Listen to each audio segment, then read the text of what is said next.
যারা আপনার রানিং হাঁস নিচ্ছেন এবং নিবেন, আপনার কাছে আমার অনুরোধ এটাই যে হাঁস আপনার সারাক্ষণ খাওয়ান দিবেন। পাশাপাশি হয়তো আপনার যদি আবদ্ধ অবস্থা খাওয়ান, তাহলে আপনার ধান খাওয়াইতে হবে, পিঠ খাওয়াইতে হবে, গম খাওয়াইতে হবে। শামুক যদি কম শামুক খাওয়াইতে পারেন ভালো, এতে কোনো সমস্যা নাই।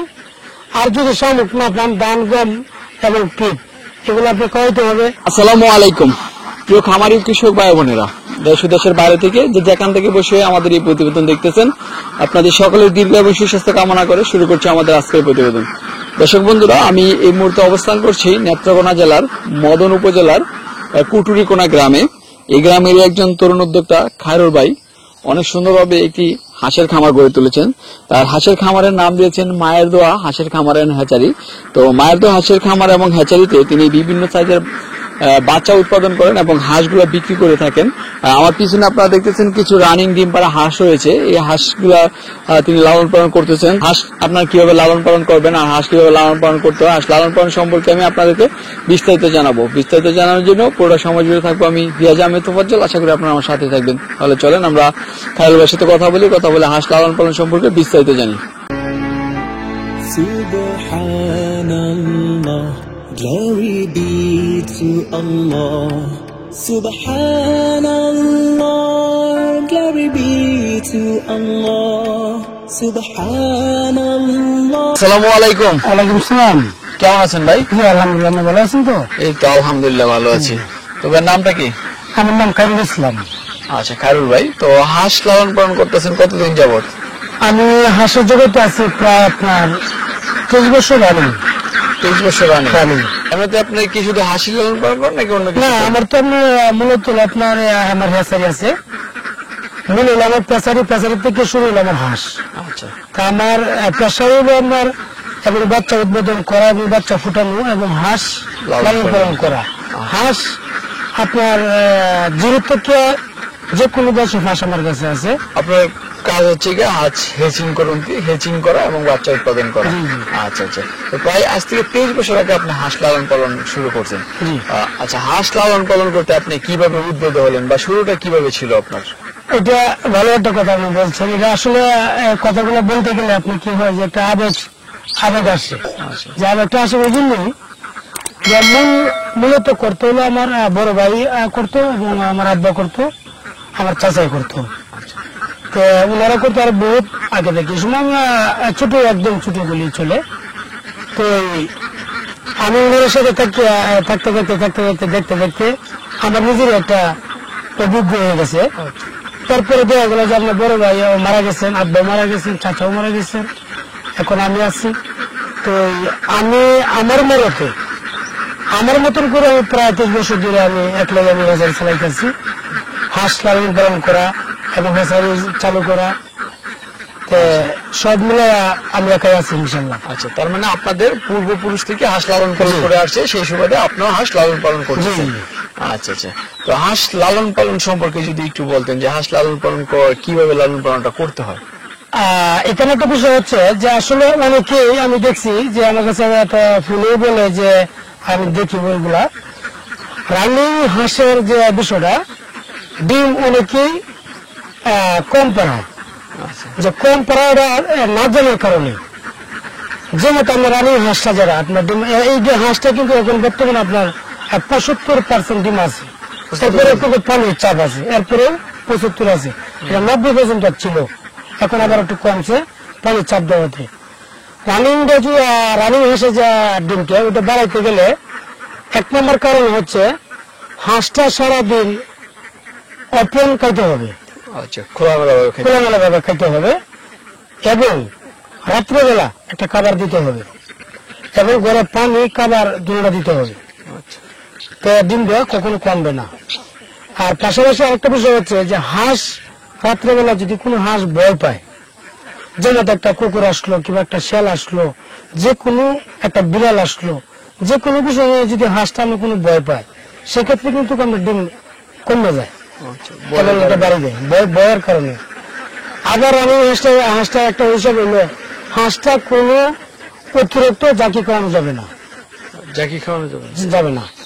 যেমন আমরা হাঁসটা এক জায়গা থেকে আরেক জায়গায় নিছেন, সেই ক্ষেত্রে আমরা হাঁসটা নর্মাল ভাবে নিতে হবে। হাঁসটা যদি কোনো বড় ধরনের ঝুঁকিমুঙ্গি খায় সেক্ষেত্রে কিন্তু আমরা হাঁস ডিম কমে যায়। এক নম্বরে হলো আমরা হাঁসটা দেখতে হবে কখন কোন সময় আমরা হাঁসটা কোন ঝুঁকির উপরে ভরে, এরকম যেন না ভরে। আমি দর্শকদের আমি উদ্দেশ্য করে আমি কথাগুলো বলবো, যারা আপনার রানিং হাঁস নিচ্ছেন এবং নিবেন, আপনাদের কাছে আমার অনুরোধ থাকবে এটাই যে হাঁস আপনি সারাক্ষণ খাওয়ান দিবেন। পাশাপাশি হয়তো আপনার যদি আবদ্ধ অবস্থা খাওয়ান তাহলে আমরা ধান খাওয়াইতে হবে, পিঠ খাওয়াইতে হবে, গম খাওয়াইতে হবে। শামুক যদি শামুক খাওয়াইতে পারেন ভালো, এতে কোনো সমস্যা নাই।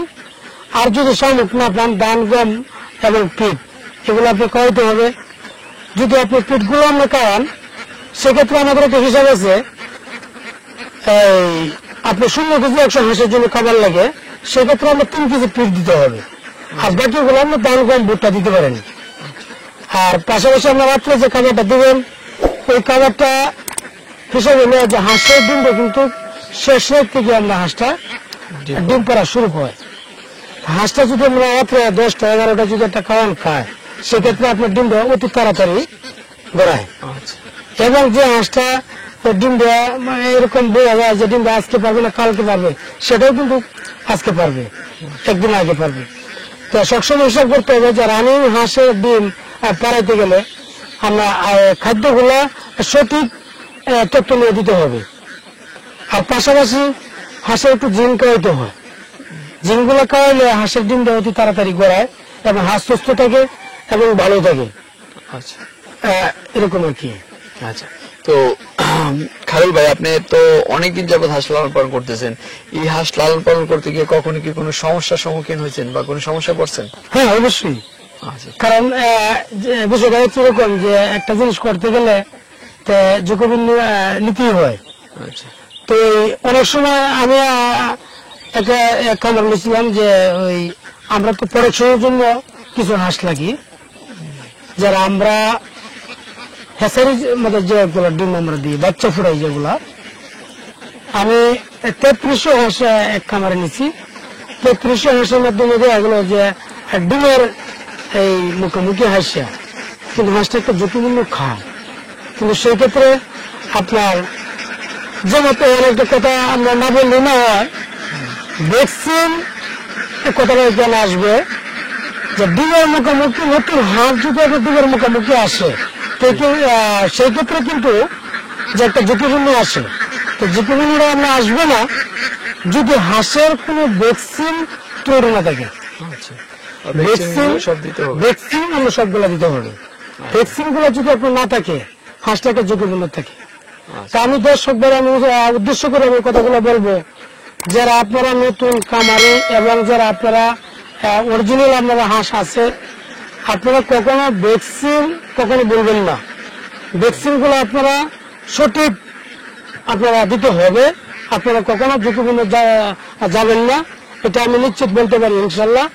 কারণ এগুলা আমি দেখছি এবং আমি বহুত আগে থেকে আমি এগুলা দেখতেছি যে সবসময় যদি আপনার ভ্যাকসিন গুলো ঠিক থাকে কোনো ঝুঁকিপূর্ণ যাবে না। কারণ হইতে পারে ভ্যাকসিন করা থাকলেও আপনার ঝুঁকিপূর্ণ হয়।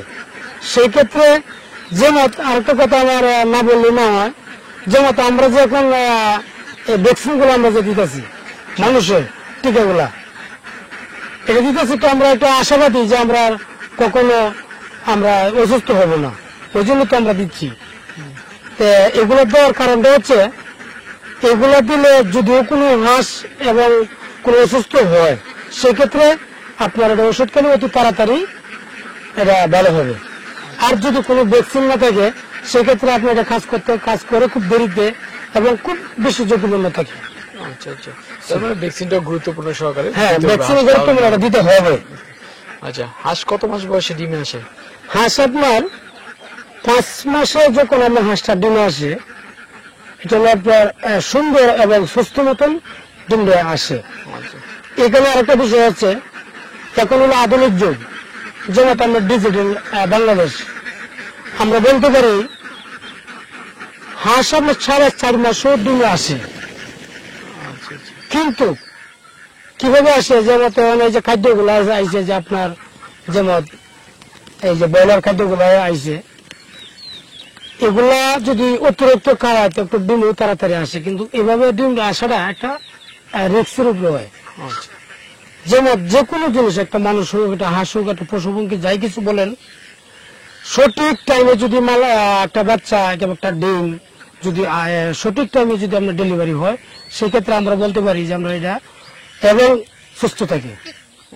তো 5 মাসে যখন যদি ডিমটা আসে, আমি সেক্ষেত্রে আমি বলবো যে 5 মাসে যদি ডিমটা আসে, সেক্ষেত্রে হাঁস সুস্থ থাকবে, ভালো থাকবে, সবল থাকবে। যে আপনারা লালন পালন করেন, তো এটার খাবারটা মানে তো আপনারা ভাগ করে দেন না প্রতিবেলা? হ্যাঁ, অবশ্যই ভাগ করে দিই। প্রতিবেলা কয়বার, মানে কয়বারে ভাগ আমরা করে দেন? 3 বেলা দিই। 3 বেলা দেন? 3 বেলা দিই। আচ্ছা।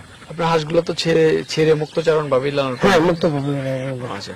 মুক্তভাবে লালন পালন করলে তো বেশ কিছু সুবিধা পাওয়া যায়, যেমন জি। খাবার খরচটা কম লাগে, জি। হাঁসটা সুস্থ থাকে, পরিষ্কার পরিচ্ছন্ন থাকে। আসলে আপনি যেই কথাগুলো বললেন, খুবই গুরুত্বপূর্ণ কিছু কথা বললেন, যে হাঁস কিভাবে লালন পালন করতে হয় বা খাবার দাবার দিতে হয়, এই সম্পর্কে আমরা জানলাম। তো আমরা আবার আপনার কাছ থেকে আরো অনেক কিছু জানার চেষ্টা করব, বা পরবর্তী ভিডিওতে আরো অনেক কিছু জানবো। আজকের মতো এটা এখানেই শেষ করলাম। তো আপনি ভালো থাকবেন। আসসালামু আলাইকুম। ওয়ালাইকুম আসসালাম।